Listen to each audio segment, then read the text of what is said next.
inyong 100 pesos, malayo ang mararating, lalo na sa mga fashion emergency natin. Ang mga style tip na ito, ating alamin. 2 beses kada buwan ng pagtatrabaho, talaga namang inaabangan natin ang araw ng sweldo. Paano ba naman ang nangangating mga palad, nangangailangan na ng pambayad? Kaya naman sa paglipas ng mga araw, ang sweldo unti-unting nababawasan. Pero sa panahon ng pangangailangan, paano kung matira na lang sa'yo?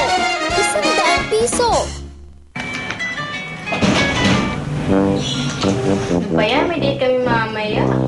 Konsulte, walang pera.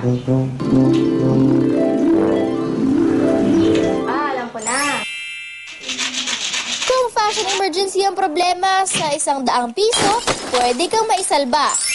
Yes, 100! Pabili ng damit! Yes!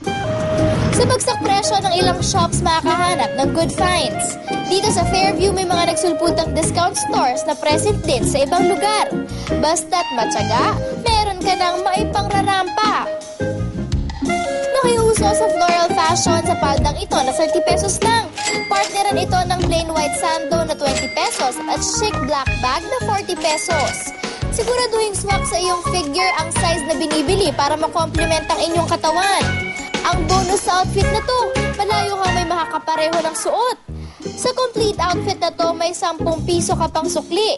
Salamat sa 100, siguradong feeling confident ka na sa inyong date.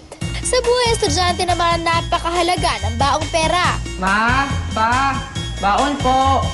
Pero paano kung isang araw, hindi mo na ito nakuha? Wala sila. Saan kaya ako kuha ng baon?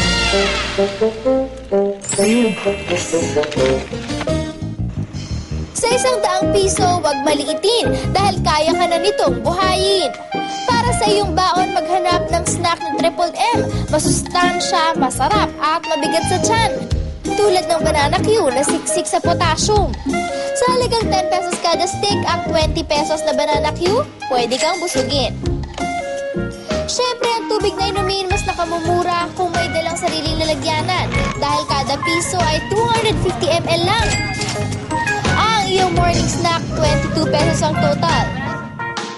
Kung pamasahe naman ang pag-uusapan, sa student fare na 7 pesos kada kilometro ng mga jeep, sure na makakarating ka na ng balikan at total of 14 pesos. Pagkatapos ng klase sa natirang 64 pesos, pwede ka ulit mabusog. Para naman sa meal after class, maghanap ng mga malinis na kainang nag-offer ng discount. Madalas ang student meal always present pero sure na hindi ka na mabibitin. For 40 pesos kasi, may kanin, ulam, gulay, sabaw at inumin ka na. At habang enjoy sa pagkain, enjoy din sa budget dahil ang iyong 100, may 24 pesos pang sukli. Minsan naman napapaloob tayo sa mga sitwasyong hindi inaasahan.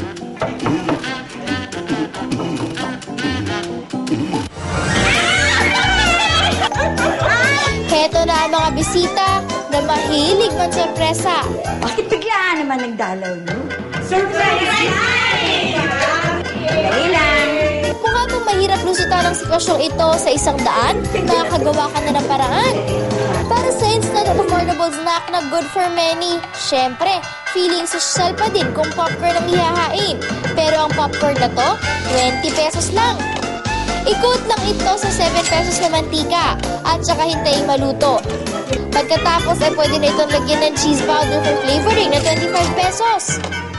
At para naman may panulak, magtimpla ng juice na 10 piso kada litro, depende sa gusto niyong flavor. Sa mura nito, pwede ka pang makabili ng extra. Ang patok na snack na ito, matitripan ng iyong bisita lalo pat kung may free entertainment. Sa iyong 100, may sukli ka pang 28 pesos. Pero kung heavy snack naman ang kailangan pagkasyahin sa 100, ang pizza pandesal, swak sa iyong tiyan. Sa 30 pesos na pandesal, meron ka ng 15 pirasong tinapay. Bahiran lang ang bawat isa ng tomato sauce na tag 25 pesos lang. Siyempre para sa meat toppings, ang omega-3 sealed tuna. Pwedeng alternative na 25 pesos per can. At dagdag protina pa ang cheese for only 10 pesos. Anything din lang ng sandali ang iyong pizza pandesal at ready na ito iserve for 15 na katao. May pizzahan ng yummy na masarap i-partner sa 10 pisong juice for a total of 100 pesos. Sadyang nakatutuwang isipin na ang 100 pesos, malayo na ang pwedeng marating. Salamat sa 100, ang mga sitwasyong hindi inaasahan, pwedeng mauwi sa kasiyahan.